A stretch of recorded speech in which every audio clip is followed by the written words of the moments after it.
মই আজি এটা মজাৰ বস্তু দেখাব খুজিছোঁ। এইটো চাওকচোন।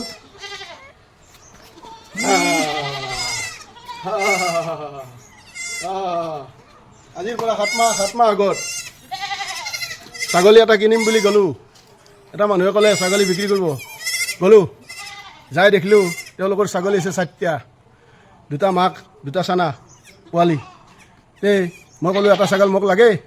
কৈছে মই এটা নেবেচোঁ, বেচিলে মই 4টাই বেচিম, 4টাই নিব লাগিব। বোলো এটা দেখে মোক। কৈছে মই এটা বেচাত নাই। তাৰপিছত হ'ল কি, ছাগলীকেইটা মোৰ পচন্দ লাগিল, বৰ ধুনীয়া আৰু আমাৰ দেশী সঁচৰে, কিন্তু ভাল লাগিল দেখি। মই কৰিলোঁ কি, এই 4টা কিনি আনিলোঁ সিদিনা। এই 4টা কিনি আনিলোঁ। এতিয়া মানে গোটেইকেইটাই পোৱালি দিছে।